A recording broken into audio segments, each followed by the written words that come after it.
Appreciate you joining us. Was an interesting night in politics last night. What do you make of it? Well, Nigel Farage has obviously spent the summer chasing a bin around Clacton. We've got the result now, and now that result is clear.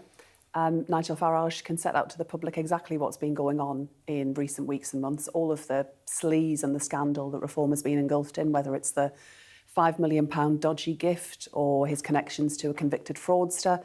These are just piling up, and there's no hiding place now. And Nigel Farage needs to answer to the public as to exactly what's going on. And this distraction by-election, that's out of the way now, so we can get on with it.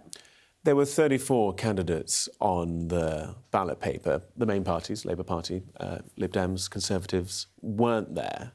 Do you still think that's the right decision? Do you still think that that was the right decision for the people of Clacton? Because they could have had even more democracy on their doorstep if you'd taken part in all of this. I do think it was the right decision. There's no reason for us to take part in this ridiculous farce that Nigel Farage has decided he wants to inflict upon people. But alongside that, I think there's a danger of normalising the absurd here. He was a Member of Parliament. He decided to force a by-election, but now he's back. He can set out to the public, he can put on the table all of the details of the questions he's been consistently refusing to answer. And forcing this by-election was a means of seeking to deflect from that. Well, that's out of the way now, so we can come clean to the public. I mean, this is someone who isn't just seeking to be the Member of Parliament for Clacton. He wants to be the next Prime Minister of our country. He didn't attend the declaration of the count because he said that there was a credible security risk. Now, the returning officer said that he'd worked with the police, Essex Police, and that was ensuring safety was there. Essex Police say they'd got a robust and proportionate response.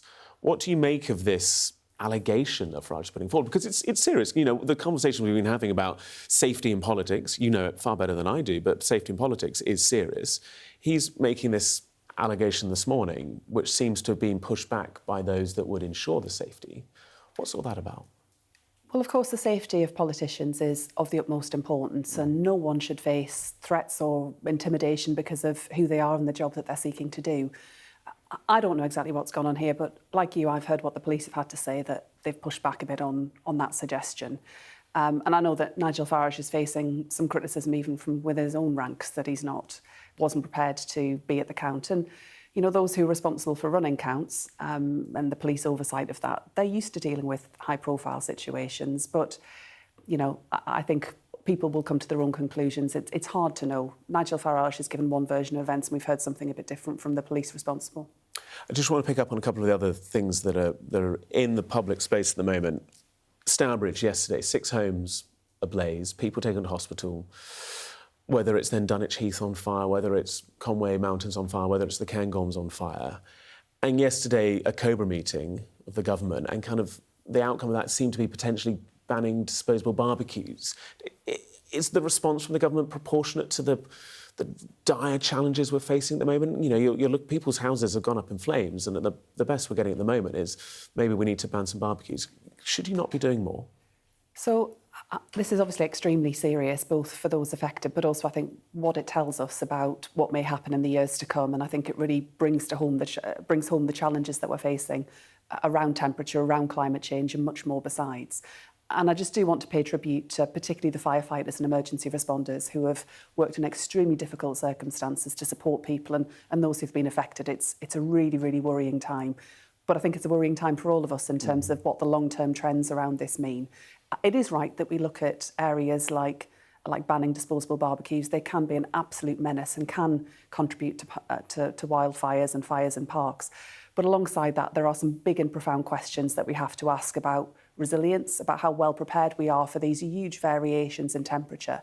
You know, extreme heat in the summer, but also some of the extreme cold weather that we see in the winter too. So that is work that is underway across government. It is right that we focus on the here and now and making sure that local areas are getting the support they need to deal with the immediate challenges. But there is absolutely a need to take further longer-term action to make sure that we are well prepared as a country, whether that's in our NHS wards who've found it hard, whether it's in our schools, all of our public services. We're going to have to ask ourselves some quite challenging questions about whether we're really prepared for the years to come. I think the response from a lot of quarters would be no. And the National Trust had to rent a helicopter to fight the fire on Dunwich Heath because there isn't one from the state that can do that job. We heard from the Royal College of Nursing yesterday saying that some hospitals are inhumane places to work. the wildfire up in Scotland, the Westminster government offered Chinook helicopters that the Scottish government said weren't the right thing for the job. When can you say that there will be capital investment, capital projects, national infrastructure in place to deal with this? Because a lot of these events aren't happening in the future. They've happened today, yesterday, the day before. I come back to the point, all of everything you've just said, and the best we can come out with at the moment seems to be barbecues. People's lives are at risk, people's livelihoods are at risk, and they probably don't feel supported enough. And that's right that it's right, therefore, that we focus on the here and now and making sure the response is right to deal with those challenges we're facing immediately. But I do think we are going to have to come to terms with the fact that we are facing something quite unprecedented that will present lots of challenges. And that's the job of government, to make sure that support is put in place, that we've got the resilience, we've got the infrastructure that you describe, but also that our public services are well prepared for events like this that sadly are going to become the new normal. You say unprecedented. I just want to pick up on the petition that currently has 998,534 signatures to stop the early release from jail of PC Andrew Harper's killers. It is the 7th anniversary of his killing tomorrow. What reassurance can you give the British public ahead of that anniversary that 2 of those 3 killers won't be released? As we come up to that anniversary of his terrible death, I mean, this must be traumatic enough for his family. And I appreciate that the spectre of those 2 individuals potentially being released early hanging over the family. I appreciate that is continuing to contribute to the trauma that they've already experienced.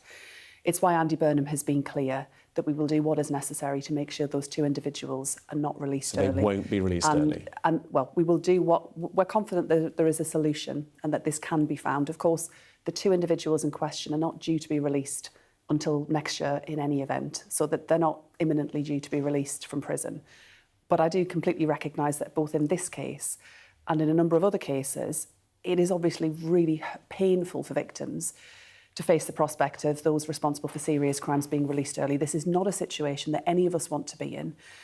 But what we have also had to confront is that we risk running out of prison capacity, so that new dangerous people who are being arrested need to be charged, need to be held.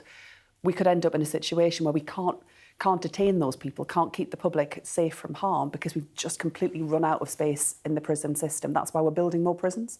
And we need to go faster on that. It's something the last government failed to do. But look, this is not easy.